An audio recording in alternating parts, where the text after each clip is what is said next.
નમસ્કાર દોસ્તો, હું છું આપનો મિત્ર રાજેશ સોડોડિયા અને સ્વાગત છે આજના એક નવા વિડીયોમાં। મિત્રો, આ વિડીયોનો અર્થ, મહત્વ અને મર્મને સમજવા માટે વિડીયોના અંત સુધી જોડાઈ રહેશું। અંતમાં અમે સંદેશ આપીશું। તો આવો જોઈએ સરસ મજાની કર્ણ અને યુધિષ્ઠિરની જે દાનવીરતા છે એ બંનેની વાતો।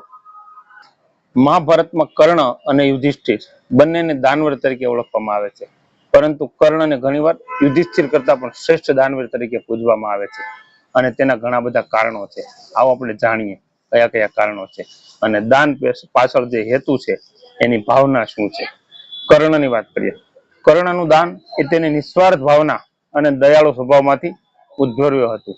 તે કોઈ પણ જાતની અપેક્ષા વગર પોતાની પ્રતિષ્ઠા કે ધર્મ નિભાવવા માટે નહીં, પરંતુ માત્ર આપવાના આનંદ માટે દાન કરતો હતો અને તેને દાનેશ્વરી કર્ણ તરીકે ઓળખવામાં આવતો હતો, કારણ કે તે ક્યારેય કોઈ યાચકને ખાલી હાથે પાછો વાળ્યો ન હતો।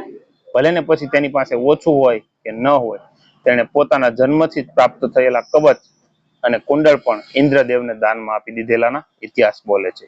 ભલે તે જાણતો હતો કે તેનાથી તેનું જીવન છે એ જોખમમાં મુકાશે, છતાં પણ આ ત્યાગને તેની દાનવીરતાનું પ્રતીક તરીકે એમણે ઓળખાવ્યું।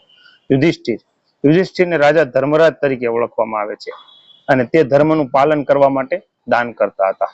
તેમનું દાન ધાર્મિક નિયમો અને કર્તવ્ય પાલન રૂપે હતું। તેઓ પણ ઉદાર હતા, પરંતુ તેમની દાનવીરતામાં ધર્મનું પાલન મુખ્ય હતું, જ્યારે કર્ણ માટે તે તેમનો સ્વભાવ હતો। મુશ્કેલ સંજોગોમાં દાન। કર્ણ પોતાના જીવનમાં ઘણા સંઘર્ષો અને અન્યાયનો સામનો કર્યો હતો, તેમ છતાં તેણે ક્યારેય દાન કરવાનું છોડ્યું નહોતું। જ્યારે તે ગરીબીમાં હોય કે યુદ્ધના મેદાનમાં હોય, તેમણે હંમેશા પોતાની પ્રતિજ્ઞા પાળી છે।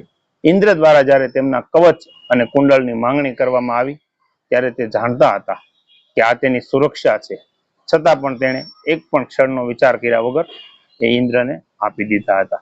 જ્યારે યુધિષ્ઠિર સામાન્ય રીતે સમૃદ્ધિના સમયમાં દાન કરતા હતા। જ્યારે પાંડવો વનવાસમાં હતા કે મુશ્કેલીમાં હતા, ત્યારે તેમની પાસે દાન કરવા માટે મર્યાદિત સંસાધનો હતા, અથવા તો મર્યાદિત તેમની પાસે પ્રાપ્ત વસ્તુ હતી। શ્રી કૃષ્ણનું ઉદાહરણ। એક પ્રસંગ અનુસાર શ્રી કૃષ્ણ અર્જુનને કર્ણની દાનવીરતા સમજાવવા માટે એક પરીક્ષા લે છે। તેઓ બંને વેશ બદલી અને યુધિષ્ઠિર અને કર્ણ પાસે જાય છે અને યજ્ઞ માટે સૂકા લાકડાની માંગણી કરે છે। યુધિષ્ઠિર કહે છે, યુધિષ્ઠિરે પોતાના સૈનિકોને સૂકા લાકડા શોધવા મોકલ્યા, પરંતુ વરસાદના કારણે આ બધા લાકડા છે એ ભીના હતા। તેઓ લાકડા મેળવી શક્યા નહીં અને અસમર્થતા દર્શાવી અને એમણે કીધું કે નથી મળ્યા। ત્યારે કર્ણ પાસે સૂકા લાકડા ન હોવા છતાં તેણે પોતાના મહેલના લાકડાના જે દરવાજા અને બારીઓ હતા એ તોડી અને એમને આપી દીધા। આ દર્શાવે છે કે કર્ણ દાન કરવા માટે કોઈ પણ હદ સુધી જઈ શકતા હતા।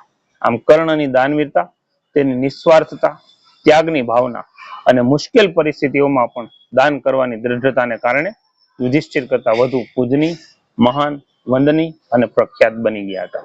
યુધિષ્ઠિર ધર્મના પાલન માટે દાન કરતા હતા, ત્યારે કર્ણ છે એ દાનને જીવવાનો અભિન્ન અંગ માનતા હતા અને દાનથી જે કાંઈ કર્મ કરે છે એમના જીવનમાં એ સર્વોપરી માનતા હતા। મિત્રો, આ વાર્તા યુધિષ્ઠિર અને કર્ણ બંનેના વિશે જે થોડી ભિન્નતા છે એ દર્શાવે છે। આપને કેવી લાગી આ વાર્તા એમને કોમેન્ટ કરી અને ચોક્કસથી જણાવશો। અને આવી જ બીજી વાર્તા અને વિડીયોને જોવા માટે અમારા આઈડીને ફોલો કરશો, યુટ્યુબ ચેનલને સબસ્ક્રાઇબ કરશો, લાઇક શેર કરીને આપના પ્રતિભાવ છે એ કોમેન્ટમાં જરૂરથી આપશો। Thank you. જય હિન્દ, જય ભારત, જય જય ગરવી ગુજરાત।